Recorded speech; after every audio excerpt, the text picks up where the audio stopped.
Dans cette classe, tous les étudiants sont en réalité des professeurs. Tous enseignent le français à l'étranger. Américains, soudanais ou encore mexicains, 12 nationalités sont représentées. Altaf est professeur de français pour 80 élèves au Pakistan.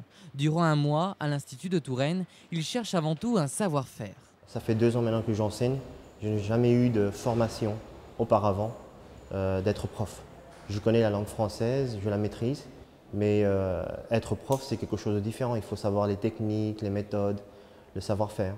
Et pour beaucoup d'entre eux, c'est aussi l'occasion de découvrir la vie à la française.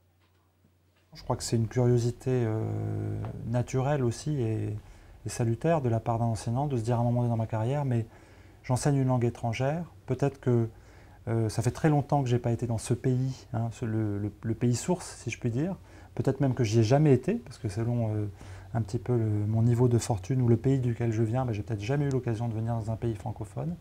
Donc ça, je crois que c'est avant tout cette envie-là qui va être déterminante. L'Institut de Touraine ne connaît pas la crise. Le mois de juillet bat même des records de fréquentation.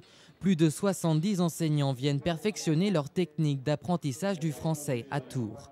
Dans cette autre classe, ces professeurs sont venus d'Espagne pour apprendre le français. Dans leur pays, ils enseignent les maths, l'histoire ou même le sport.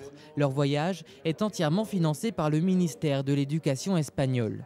Au menu du cours aujourd'hui, un dialogue sur un thème plutôt fédérateur, la gastronomie française. Je préfère le stick tartare. Je ne sais pas qu'est-ce que c'est, mais je crois que... Ça prend beaucoup de choses sur la politique française. Ouais, c'était intéressant, la politique française, c'est différent. Et beaucoup de choses sur le gouvernement de Sarkozy et l'éducation ici. J'écoute quelques histoires sur le château, quelques histoires sur les produits typiques de la Touraine. Avec une mobilité internationale facilitée, l'exigence des étudiants étrangers s'est aussi accrue ces dernières années. À bientôt 100 ans, l'Institut de Touraine est devenu une véritable ambassade de la langue française.